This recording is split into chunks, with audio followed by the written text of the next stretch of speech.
Hey, welcome to day one of the 5-day challenge of how to market your fluid art classes. Hey, I'm Casey Cole-Corbin. I'm with Dynamic Fluid Art Coaching, and we are going to help you get clear on what you need to do to update your marketing so that you can fill your classes, your workshops, your digital products, your online courses, your retreats, get everything filled. So you're going to know exactly how to market to your people and understand what their problems are, how you are going to solve those problems through your positioning, how to create a plan, and then after all that prep work, doing the promotion to offer your products and your services to them.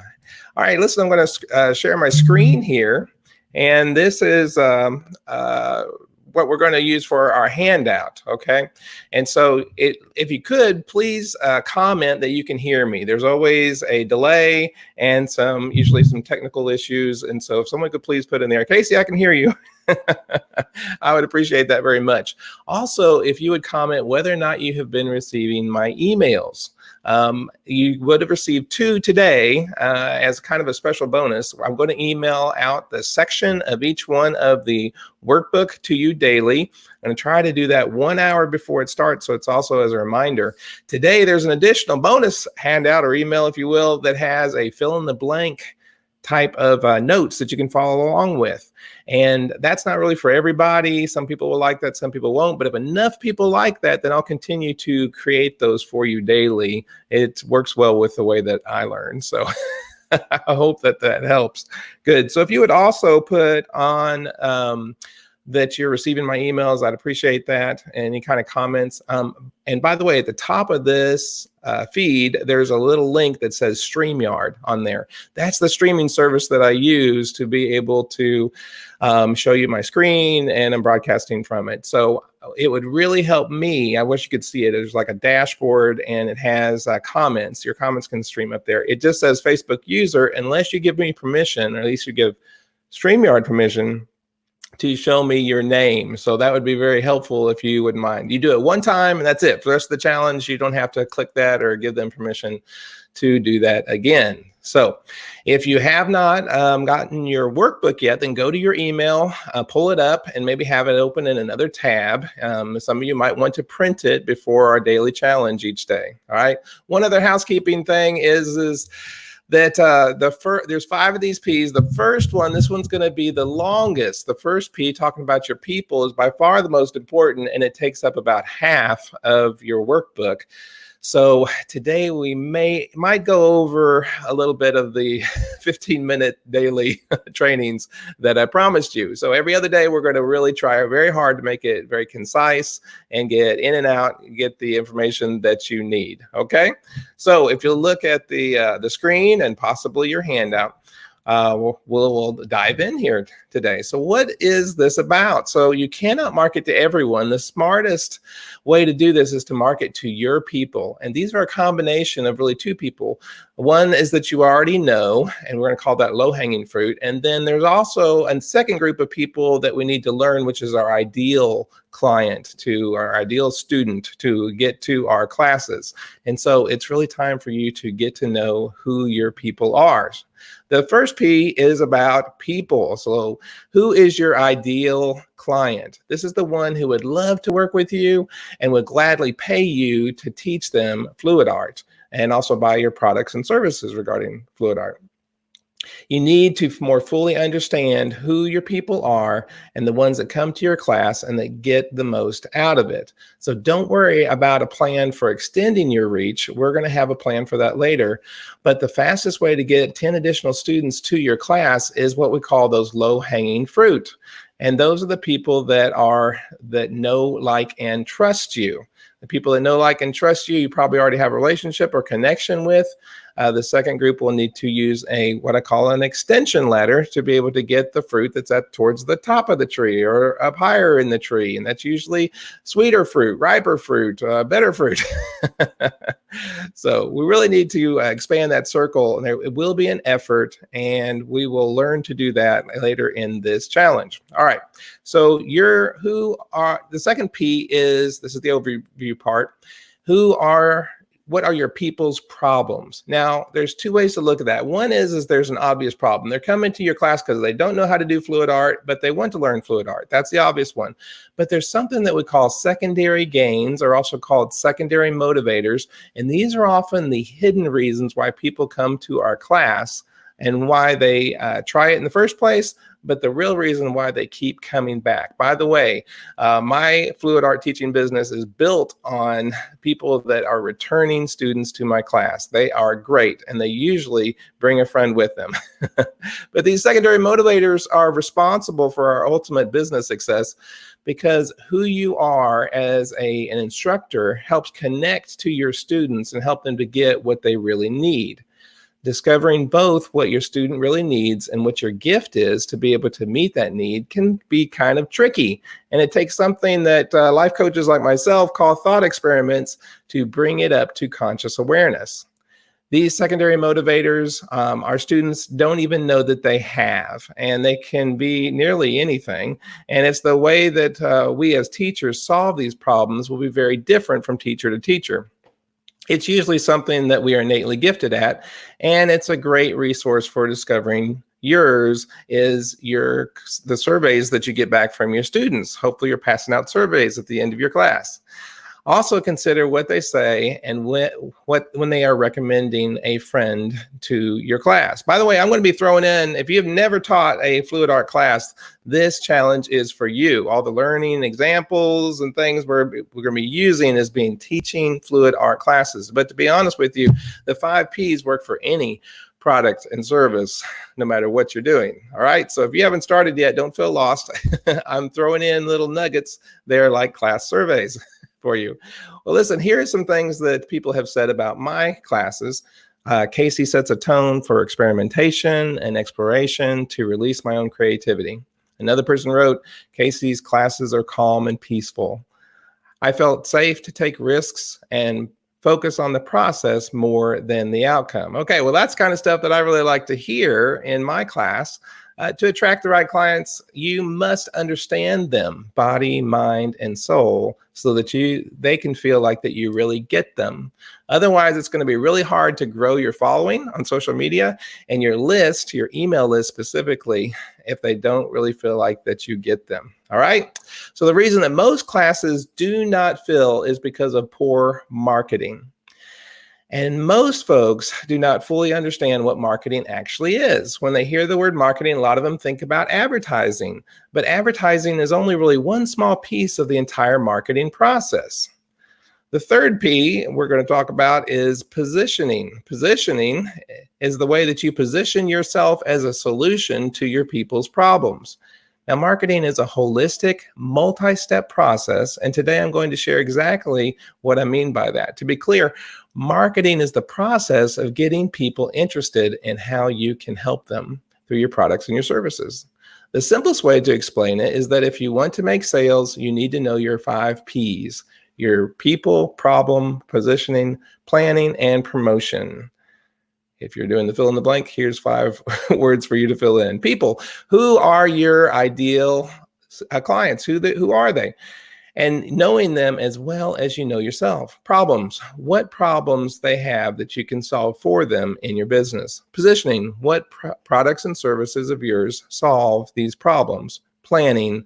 What strategies you implement consistently to attract those ideal clients. And finally, promotion. How will you find these potential clients and turn them into buyers? Each day of the challenge, we're going to focus on just one of those 5 Ps at a time so that you can fix what's not working in your business. And that way, your classes, workshops, and programs can sell out and you can reach the people who need you the most. Now, most folks kind of skim over those first 5, the people, problems, programs, people, problems, positioning, and planning, because they want to jump right into promoting, and that just doesn't work. For example, many class leaders feel that they can teach anyone. They feel as they can assist their students in all kinds of problems. They teach what they're in the mood to teach rather than really focusing on solving what their clients want most and would benefit from. Well, it might be true that you can help everyone, but unfortunately, you cannot market to everyone, not today. This is critical to understand because in marketing, you have to speak directly to your ideal client avatar and and speak to them directly and only, and to know exactly who they are, and then also you have to understand their biggest problems and their issues, and then create your class environment and your class content that can help them with solutions to those problems to be successful in the objectives of your product or your services. So, what would happen now if you focused on your ideal client's top 3 desires and you created a program or a class that solved these particular issues and helped them succeed? Well, they would see that you have the solution and sign up for it, wouldn't they? But if you try to market to everyone, people won't be able to tell if what you're promoting will be able to help them because you're speaking in generalities instead of specifics. People want to know that you specifically get them and that you have specifically what they need for their needs. Generalizations in marketing do not move people to buy. The way that you know your ideal client is knowing their psychographics more than their demographics. All right, so what is psychographics? All right, that might be a new word to you. By the way, in the workbook which you've emailed, if you're watching this and you have not enrolled yet, then it's not too late. You can still enroll, and we will email you the workbook. You'll get all of the sections daily. Now, this first one is really important. It has 3 whole pages of really tight. It's a worksheet on how to discover who your ideal student is and understanding them as far as their psychographics go, not just their demographics. To illustrate that, let's talk about 2 twins here, and we're going to talk about Clara and Casima. It might benefit you to read along with me there on the screen. So Clara, they're both obviously 45 years old, identical twins. They look the same, therefore their demographics are identical. Let's take a look at their psychographics. Clara has 1 child. She's married, Republican, conservative, religious. She's a dental assistant. She makes about $40,000 a year. She likes her church group. Life revolves around her family, and she reads House and Garden magazines, trying to save money on food, shops at Walmart and Target, has a dog, worries about gaining weight and her husband not being attracted to her. Now, her twin sister, Casima, she has no kids. She's single. She's liberal, Democrat, very spiritual, owns a really hip coffee shop, makes $80,000 a year, reads yoga magazines, meditates with a weekly group. Life revolves around travel when she can. She loves the Game of Thrones, This Is Us, and Whole Foods, and has no pets. She worries about the planet and meeting a guy who really gets her. Now, they both have the same demographics, but these are very different people. They look identical from the outside, but they are very different on the inside. One is more your ideal client. I don't know which one it is, and there's no right or wrong answer here. I know which is my most ideal client, but I don't know who yours is. All right. So the way to see this is knowing both their demographics and their psychographics. This helps you to be able to laser focus in your marketing. So you would need to speak to her in a way that she can get that you know who she is and what your offering is for her. And you won't be able to reach her if you don't fully understand where she's hanging out. Now, this drastically affects the way that you market both online and offline. Let's say that your ideal client avatar is a member of the country club. If so, make sure that you participate in country club activities as much as possible. The idea is to see the world through your avatar's eyes. What do those eyes see? What mailers does she look at? What weekly activities does she go to? For example, let's say that you discover through casual conversation during one of your classes that several of your students go to yoga studio. Not only would you approach the studio for a cooperative partnership relationship, but you'd also consider advertising in the same media that the yoga place finds most effective in reaching their ideal client avatar. Why? Because they're your client avatar. Let's say that the Yo Yoga, it's hard to say, Yo Yoga Studios owner is Pam Stretchy. So you Facebook her profile and you see that you have some friends in common, and you approach some of your mutual friends and you ask them to tell you about Pam and then to introduce you to her. And you meet Pam and everything goes really well, and you guys hit it off, and you decide that you're going to do a fluid art class in her studio. She gets 30% of the money collected. So when you do finally do the class, only 7 people enroll, but in the process of marketing, you reach many more of your ideal client avatar. It may not be a super successful or super profitable class, but think about what else you got when it comes to marketing. Let's say that 85 people came in through the door of Pam's yoga studio, and they saw your flyers on the wall.